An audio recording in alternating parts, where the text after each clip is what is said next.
Hey guys, Ragnar here.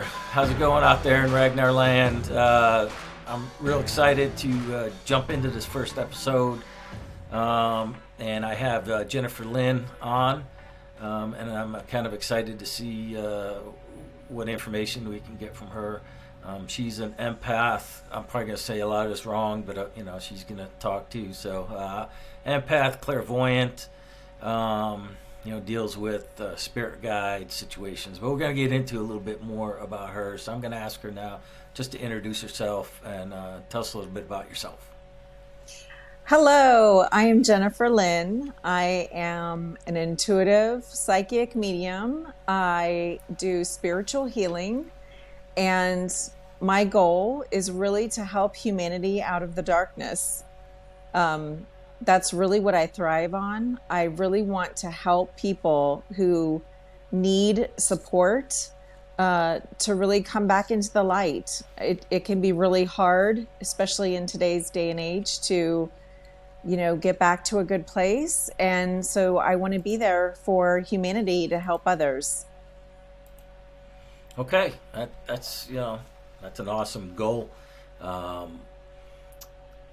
Definitely something that I'm interested in, and I bet you there's a whole bunch of people that are out there interested in it also. And I think we'll kind of side shoot on a couple experiences that I've had. Sure. Maybe if we have time. But explain to me or explain to the audience a little bit more about your abilities. Maybe start with when you first learned that you had these abilities and kind of how you've honed them to the point you're at now. Sure. So it actually started off when I was little, probably around 7. I was extremely sensitive. I would not understand at the time that I was feeling other people's feelings, being an empath. And I really cared about the world. I really cared about people. Suffering really affected me, or if someone was hurt. And I would, people would always tell me, you're too sensitive, stop crying. And I didn't really understand what was going on, but I always felt very different, which was difficult. It was hard for me. And as I got older, I started having experiences where, I'd be driving home from work, and I would kind of get a thought in my head to stop and pick up carry out on the way home for dinner. And, that kept happening, and I would just ignore it. But sure enough, as soon as I got home, something would happen to where I wasn't able to make dinner. I actually had to run out and grab something really quick because, maybe there was a storm coming in. And so the kids' soccer got moved up. And so we had to leave right away, and I didn't have time to make dinner. So it was those types of things that started with the intuition part of it. The empathic part started when I was very young.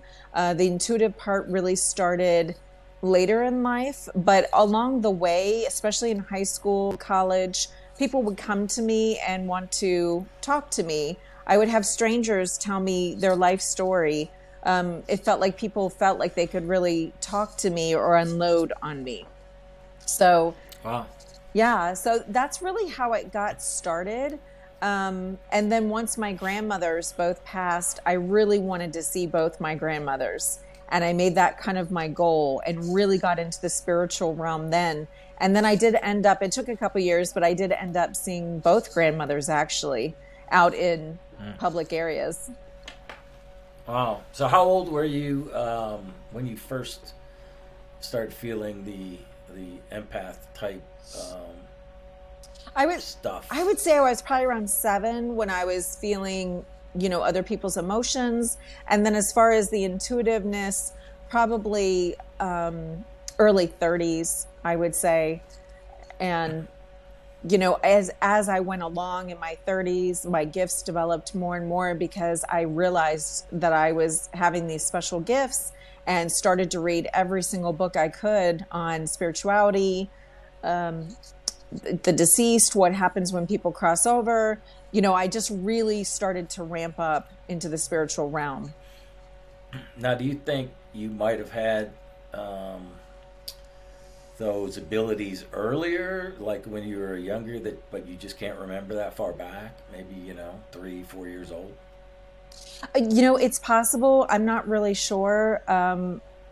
I feel like I've always been very different than most people. I have always felt like I haven't fit into the normal crowd, um, and bullied most of my Wow. life, from childhood all the way up through adulthood, early adulthood. And that's hard because you already feel different and then you're being bullied on top of it. So Right, right. but as far as to answer your question, I don't really recall earlier than, I don't remember anything specifically happening when I was really young, other than just being extremely sensitive and emotional, more so than Okay. the average Yeah, person. the reason I ask is, my granddaughter is, well, she's 5 now, and it was a couple years ago, so she's probably about 3 years old, and we got in the truck. I was picking her up every once in a while from, dad or daycare or what have you. And we got in the truck, and one day we were driving home, and she started singing a song. She was singing Brother John, I think. You probably know the tune. I'm not going to try to sing it here. But she started singing that, and that is a song that my mom used to sing to us when I was a kid. Oh, wow. Not, of course, not unusual. I'm sure a lot of mothers did that, Hmm. but she used to sing it. I mean, it was, I was probably a teenager and she was still singing it to me. Yeah. So it's very, very stuck in my mind. And so my granddaughter started singing it, and of course, I immediately think of my mom. And I get home and I'm talking to her mother, my daughter, and said, "Hey, did you teach her this song?" Because she wasn't in daycare at the time. She wasn't in school. Right. And I was like, "Did you teach her this song? Because, this is what my mom used to sing to us." And my daughter's like, "No, I have no idea where she learned that song from." So I got the feeling that, yeah, my mother is around. And then when my granddaughter was even a little younger, she would like point the corners and wave and stuff, and nobody's there. Just stuff like that. So I kind of feel like she might have the same type of abilities, or at least at the time. And of course, she'll never remember any of that stuff. I don't think, as she gets older. Yeah. So that's why I was just curious, kind of how young you thought you were when it started. I will tell you So that children really are very gifted and are very open. So many times I have people contact me all the time that their children see things, or um, are talking to someone who's not there, or they'll say something about a grandfather or great grandfather that there is no way they should know anything about them. And, right, kids are so open. And as they get older, society dictates it's not correct or true, and they kind of lose that. right, right, And it's not that they lose the ability, but they just, they're not really into it, kind of during the adolescent teenage years.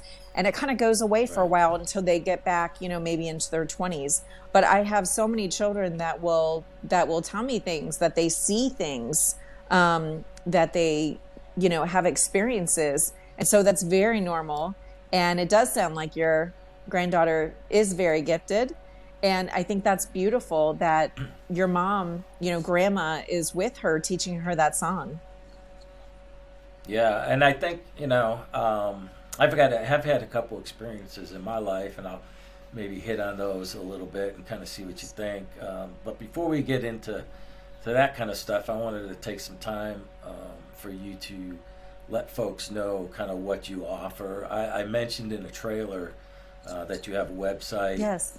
and I encourage people to go to that website and look at it. But why don't you talk about it a little bit about your business side of things, and how you kind of operate and what you can offer Okay, people. great. Thank you. So it's I do have a website. It's www.jenniferlynnempath.com, all one word. And Lynn is Lynn, and empath is Empath. And I do offer readings, phone readings, in-person readings, varying degrees of sessions as far as how much time that you want. I do psychic readings, mediumship, spiritual healing. Actually, they're usually all combined together. It's kind, I do angel readings. It's kind of like the angels know what you need and they kind of channel through me and give you what it is that you need. And I do have a new client special for an hour and 15 minutes. And at the end, I do a full cleaning and clearing. I even get rid of negative energy and negative entities off people. Most people are covered in them. And I can tell you, when you are covered in them, you will feel down, depressed, at a lower vibration. And so, a lot of clients tell me that they feel better, lighter after I'm done.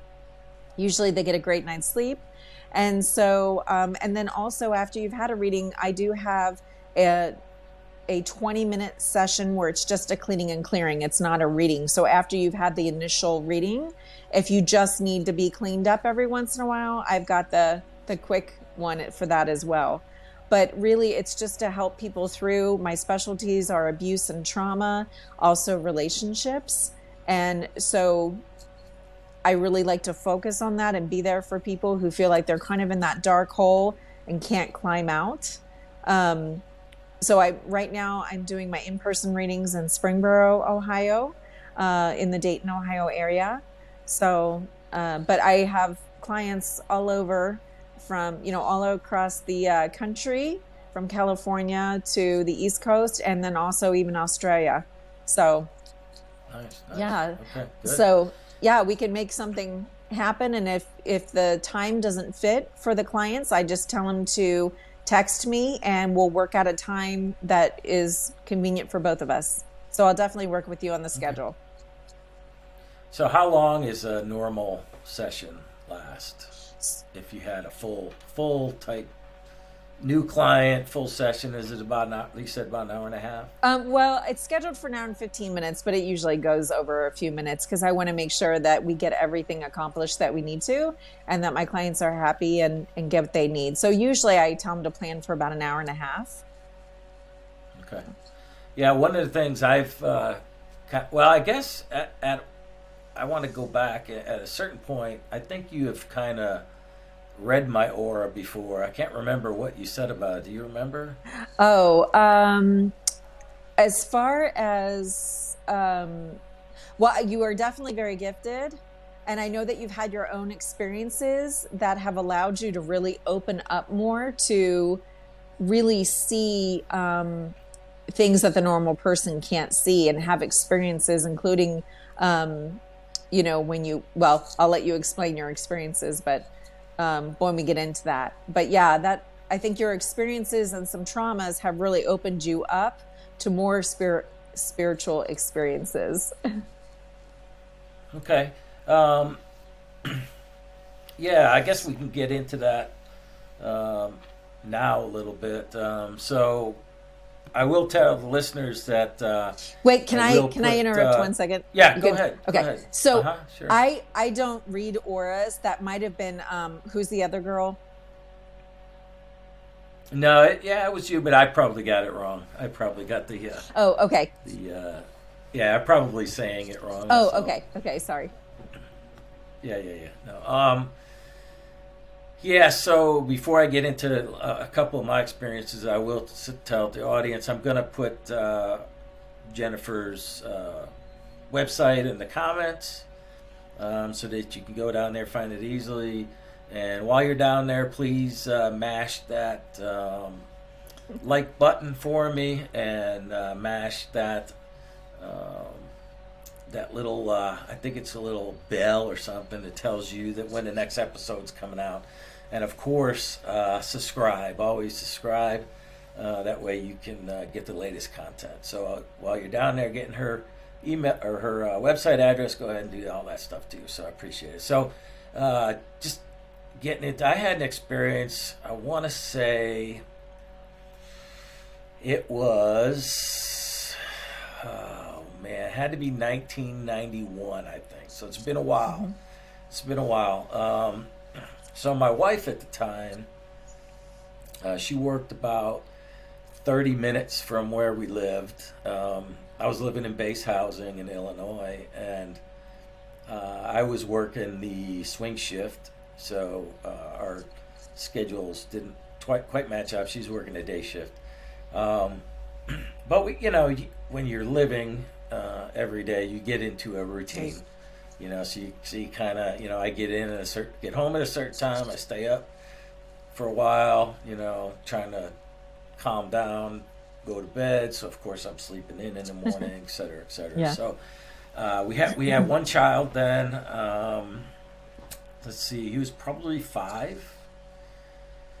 So old enough to be able to communicate and know things and see things and things like that, and old enough to really kind of get up and grab a cereal in the morning kind of stuff. So while I was still kind of in bed, he would get up, go downstairs, get some cereal, turn the TV on, and I could hear all that happening. So on this specific day, I got home from work at midnight. It was a great, clear day. It was in the winter. It was in February, but a very, very clear day. No weather issues, what have you. Got home, did my normal thing, went to bed. When my wife got up in the morning, obviously I was woken up as she's getting ready and doing all her stuff, and you're kind of in and out of sleep at that point. But the routine usually was when she left, it woke my son up. And the reason it woke my son up is because our door, for some reason, when you shut it, it was like a boom, really loud noise. And it woke me up too. Mm-hmm. Every day, it'd wake me up. Same time, a routine. So this particular day, I hear her getting ready. I hear the boom. I hear my son get up, wake up. He walks down the stairs. I hear him turn the TV on, and I'm like, all right, I'm going to doze off another, hour or so, or just kind of trying to get some sleep. So, on this particular day, I was back, everything happened as normal. The boom, my son, the TV. And then I turned around in the bed, and I saw my wife in the room. Oh, wow. She was standing, right in the center of the room, looking at me. I mean, no, it wasn't like a see-through apparition. It's just like she was there, a real person. So, obviously, I thought in my half-awake state that she had forgotten something on her way to work and had come back home, right? So then I dozed back off asleep, and I don't know, sometime later, I get a phone call from her work, and they said, hey, is she coming into work today? She's not here yet. And I said, well, I'm thinking she's going to be late because she left and she came back, because I knew that I heard the boom. So she left. She had come back because I saw her in the room. So she's probably running late. And this is the days before cell phones too. So you couldn't call somebody on her cell phone or text them or what have you. So I get another phone call, and it's from a friend of mine whose wife carpooled with my wife to work. They worked in the same place, and she lived right down the street. So I get a call from her husband saying that they've been in a car accident. Oh, wow. And I'm like, I'm trying to get the timeline in my mind, and I'm saying, wow, did it, how do you know? It must have just happened because she was just here. And he said, no, this happened a while ago. And I said, you sure they didn't come back? They didn't forget anything? And he's like, no. I guess this happened like an hour ago. Um, so I'm like, all right, well, let me, and they're at the hospital, of course. So I got dressed, grabbed my son, got in the car. And on the way down, on the drive down, I started asking him questions. And I said, hey, did you see your mom this morning? And he said, yes. Well, there's no possible way he could have seen her because he got up after she left. Right. Because I heard the boom, right? So I'm like, well, there's no way, unless she was back. And that's at this time, I'm still thinking she had come back to the house because she Right. forgot something. That was my thought the whole time. Until I got down to the hospital and found out that she had died on the scene of the accident. Both her lungs were collapsed, and they had to. Obviously, you've got a time lapse of a response to get there and resuscitate and all that. So she had died on the scene. And I will tell you that I know what I saw. Right. I mean, there's no doubt in my mind that she was standing there. There's no doubt. So that was an interesting experience. That's really amazing. And, I think a lot of people have the perception that when you see a ghost, that you can see through them. And, that's kind of what TV and the movies have always portrayed. And it's really interesting that you say that you couldn't see through her, because I will tell you that every single ghost or spirit that I have seen, that I could not see through them. So I've seen several, and none of them could I see through, which is really interesting. So when you first see them, including both my grandmothers, I could not see through them. So if I hadn't known who they were, I wouldn't have known that they were deceased. So it's really interesting. Right. So that's just something for people to be aware of. They might be seeing spirits and not realize it because you can't see through them, or at least the ones that I've seen, I couldn't. And you're saying that you couldn't see, right? Your wife see through yeah, her. She was. I mean, yeah, she didn't speak. She didn't speak at all. It was just she was just there.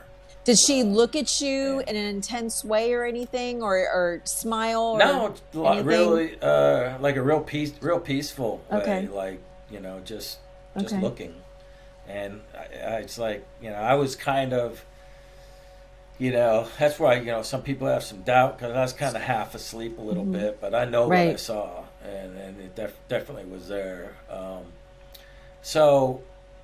And I've had little experiences here and there, but that was probably the biggest. The next one was it was actually this past year. I had ended up in the hospital with an infection. I went into septic shock, and it caught me really by surprise. It was very quick, but within a couple hours I was in the ICU. Basically 50% chance of making it. Yeah. And at one point, I kind of had an out-of-body experience. It wasn't like looking from above like you hear a lot. I was actually probably below eye level. I was on the side of my bed, kind of at a good distance, probably 6-7 feet, looking at myself laying down, and Chrissy, my wife, the new wife, right, knew her on the opposite side of me, and I could just look. I mean, I didn't really hear anything, any action, just saw, and then kind of shortly after that, I was kind of having it was like a movie reel going through my mind of. But it was all old stuff, like old relatives, when I was really young, kind of stuff. That happened pretty quickly. And then at some point I ended up at home. And I don't want to go into a lot of detail and bore everybody, but basically there's a recliner in my house. It's kind of my peaceful spot, right? And I've used it when I was recovering from surgeries, and it's kind of where I sit when I want to decompress. So I was sitting there, and what was weird or strange is that when I sit in this chair, there's a TV straight across from me, and it always has a reflection of a light that sits behind my chair. It's one of those antique kind of lights, so it has a distinct, tone of light. I was sitting there and I was looking at the TV, and there was two lights in the TV. There was the antique light, and there was a bright white light. And I just kept saying to myself, that doesn't make sense. It doesn't make sense because I know there's only one lamp behind me, and it doesn't make sense. So finally, I turned my head to the left, and I can see a larger white light behind me. And I just said to myself, okay, now it makes sense. And as I turned to look forward, I had a woman nobody that I recognized just appear in front of me. Again, it's not like see-through, it's just like a person. And then didn't speak again, just like my former wife didn't speak. But I could tell that they were communicating with me. So they kind of said, and it was, it sounds dumb because it was so simple. It was really just like, hey, you got a good life. Go back and enjoy it. And that was it. Then I was, I wasn't awake. Of course, I was still in ICU, a bunch of meds, but that was it. Once I was coherent enough to remember it, I made sure I wrote it down. So that I could, make sense of it. It probably took a good 2 or 3 days to kind of make sense of it, if that makes any sense. But so that was a pretty profound experience for me too. So I don't know. What do you think about? Well, I certainly don't think it's dumb at all, and I think it was really God, the universe, whatever you believe in, telling you that there's something more out there. And you had a beautiful experience, and I'm just so happy that you got to have that experience to show you that it is real on the other side. And you have so much life left in you, and to not give up hope and to keep fighting and going on. And that really at the heart of it all, after we learn our lessons that we're supposed to learn here, we are supposed to be happy and enjoy ourselves. And we are supposed to do that along the way as well, to find inner peace and happiness. And so I think that was such a beautiful gift that you were given, that you were able to see that and have that communication directly to you. So I did want to ask you, when you were going through that and doing the life review, did any of your relatives actually talk to you or say anything to you directly? No, it was like I was watching a movie, like clips of time. Yeah, no real communication. I've had a lot of dreams, and sometimes I really think they are visions, and I've seen my mom and dad, several times in these dreams. So, it could be, connected to something like that, a way to communicate, perhaps. But yeah, it really did give me, that experience did really give me a different outlook on life. It's made me very peaceful. It's given me inner peace. It's made me very happy. I'm not concerned or worried about what happens down the road, and I'm really trying to just enjoy every day as much as I possibly can. So I'm very more peaceful, but I'm also very more cognizant of that you do have limited time, and you can't really put off the things you love for or the things that you want to accomplish, just putting it off to tomorrow, right? Because you never know what's going to happen. Okay, so I have to grab a tissue because that was such a terrifying experience when I found out about it, and I was really, really worried about you. So It's just bringing back some memories. So, Yeah, yeah, yeah. It was a little scary. And then most recently there was a an episode where I was in bed. It's kind of early in the morning. I don't sleep well, because of pain issues and things like that.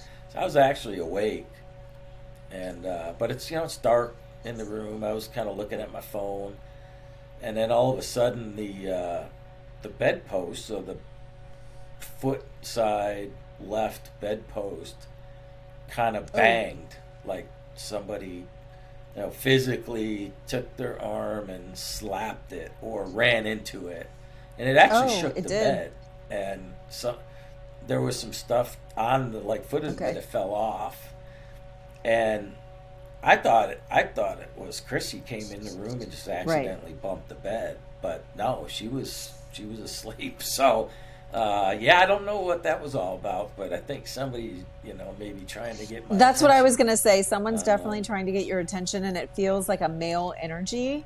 A taller male energy mm, is what I'm seeing. And there is someone in the room with you now. I can see them back by the door, like mm, an outline of them. uh, So you definitely have people yeah. around you. Um, and I feel like you don't know what Carl, do you? Does that mean anything to you? Carl? What's the name? Carl. Huh. Um, Was it from the Kinda. military Yeah. days? I mean, No. no. Mm-mm. No, there's, and it's funny because that was almost like a joke name. Um, but I do have a friend. One of my friends. I mean, he's the best friend of mine since I was Okay. 3 years old. Lived across the street, over the fence, kind of thing. Next street over. Went kindergarten through high school with him. Um, Spent, through my high school years. I mean, almost every day. I was at his house. But his name's Patrick, Pat Jesernick. His nickname's Packy. But I remember there was some joke name about Carl, but I just can't remember the exact Oh, specifics of between it. you and him? But he, Okay. yeah, and just in general, yeah, with other people. But um, he he killed himself a couple of years ago. I think it was right Oh, after COVID started, so it had to be 2020. He was retired. He was a retired Cook County sheriff, and him and his girlfriend, good friends of ours.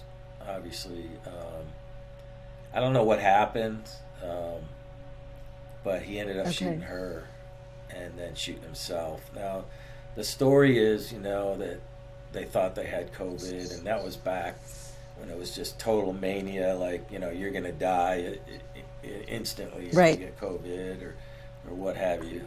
Um, and that's kind of confirmed by a few mutual friends that were at his house like a few days before.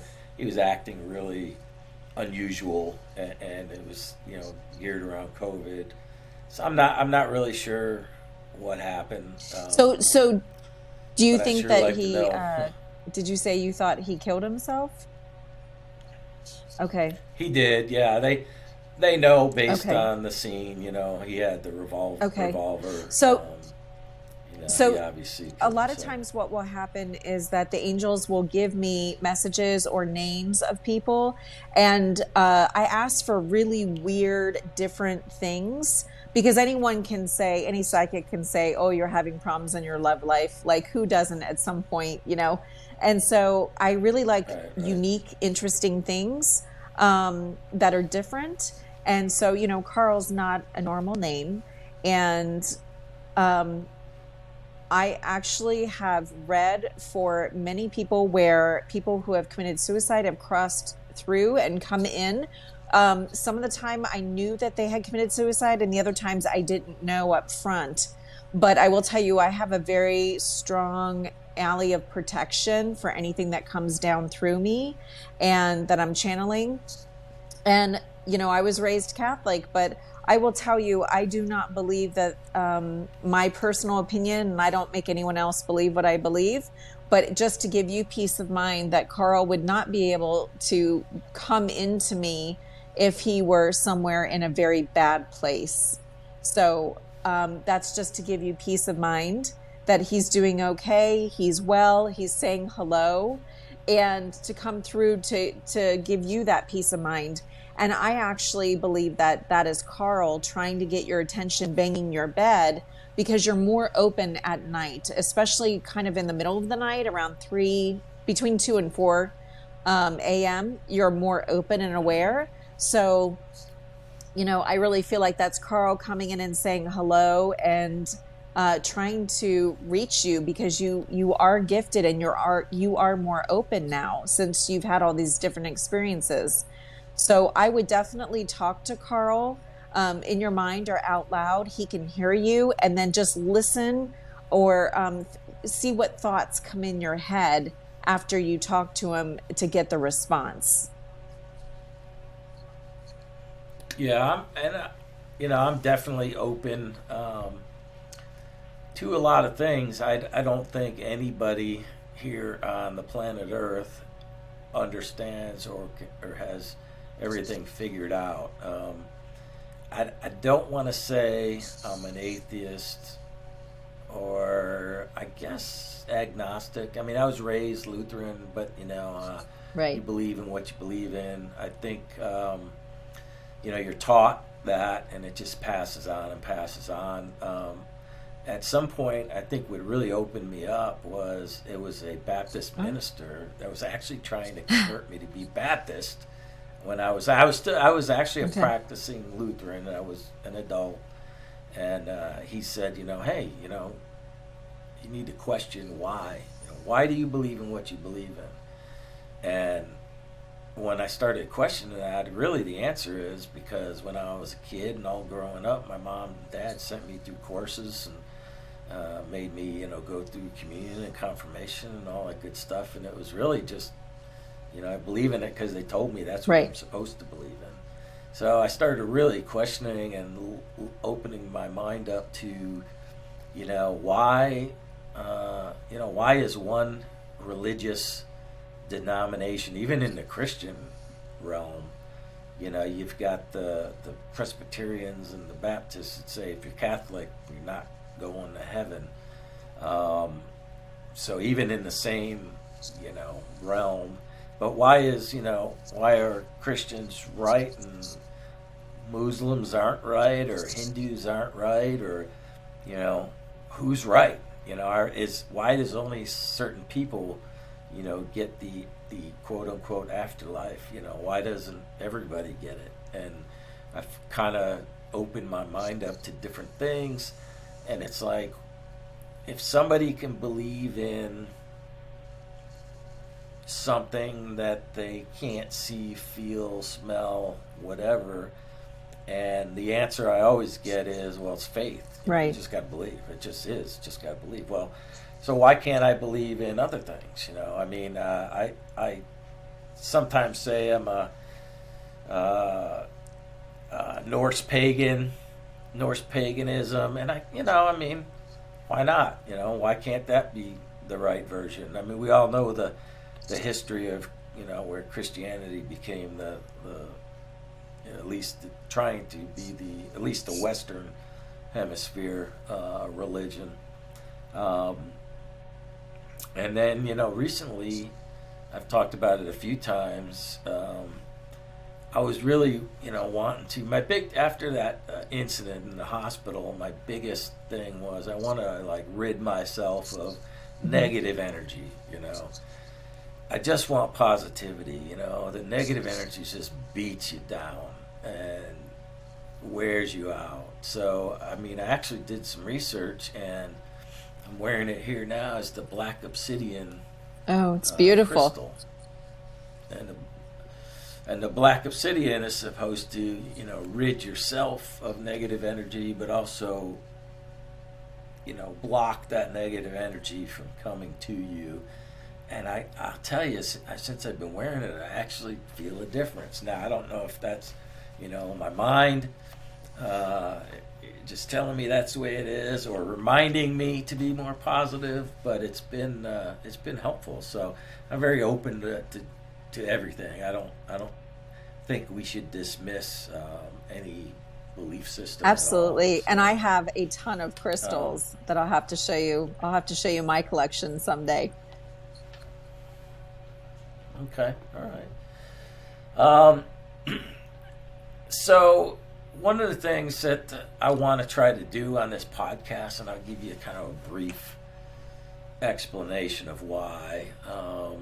I've been doing like Ancestry stuff for about 20 years now.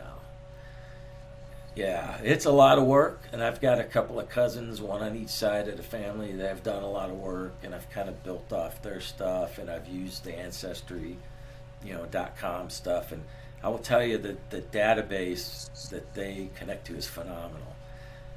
It's really come a long, long way in 20 years. You don't have to use a stubby pencil anymore to try to keep track of everything. You've got this app that literally while you're sleeping, it's out there finding records, real records. So I've gone back like 8 generations on a couple of different sides, and actually I've found, because it also does it by the DNA. I have found relatives that I'm definitely related to because the DNA says so. And they're in Scotland, they're in the UK, they're in Ireland. There's a bunch in Canada. Now, of course, there's a bunch in the U.S. and it's mostly the eastern, side of the U.S. At least those are the ones that took the DNA test. That is trackable. I'm sure there's a bunch of others, but I find that pretty interesting. And as I went through, for many, many years, all I really knew is my great-grandfather and grandfather on my dad's side came from Ireland. My dad could remember that and talk about it. And, of course, now I find records and immigration records. And that my great-grandmother was born in Scotland. So my dad would always tell us we're Scotch-Irish, whatever that means. So, when I was a kid, I didn't care. I really didn't care about it. I'm just like, whatever. I don't even know what that means. But it's super cool to find out stuff about your family, especially going back to great grandparents. And it's like my great grandfather, worked in the Chicago stockyards. So, I would give anything to spend like 2 weeks with all of my great grandparents and just asking them questions and finding out about their lives, and that way I'm able to pass that information down. So when I started thinking about a podcast, I'm like, this is a really good way to, form of record, get a record that, maybe my great grandchildren could be watching this one day and know a little bit about their great grandfather, and maybe I could pass on some information about, my relatives before me, the little that I could find out. So saying all that, and this is episode 1, so I won't have to say all that again, hopefully. But I'm going to ask you, what would you want your great-grandchildren to know about? Oh, I think that's a fabulous question. I actually would love for my great-grandchildren to know that I really try to help anyone that I can. Strangers on the street, to brighten their day, to make people feel good about themselves, help get people out of that dark hole, really genuinely support and listen to people, because we are put on this planet to have these experiences and to learn life lessons, and they're hard. And sometimes people can feel very alone and isolated. And so it's just it's really just trying to make sure that people know that there's other people out there like them. I have been through the darkness myself and I've come out the other side. And I just want my great grandchildren to know that I genuinely cared about humanity. And even if it's helping someone, helping humanity through one person at a time, then that's what I'll do. So that's really just my goal. And I just want my great grandchildren to know that that's what's most important to me. Yeah. Plus, if they watch this, hopefully, media changes over time. I mean, this is in the cloud. Of course, it's going to be, digitally recorded. But you probably remember all the way Oh, back sure. to VHS Yes. tapes and stuff like I do. So hopefully, they're able to use this data in a while and see this. And I think what they'll do is they'll actually learn about your abilities and the things that you're able to do, and then be able to talk about that Yes. down the road. So that's Yes. awesome. Thank you so much for having me on. I really appreciate it. This was a lot of fun. Yeah, I appreciate you coming on. That's awesome. So I think what we'll do now is just sign off. Tell the audience appreciate them for tuning in, and we're gonna try to have some good content for everyone to enjoy. If you have any comments, questions, or even suggestions on what you'd like to see, feel free to leave them in the comments, and I'll take a look at them. Again, remember to look at the comments for Jennifer Lynn's website, and also mash that subscribe button, please. So that's all we got today for today's episode. So Ragnar out.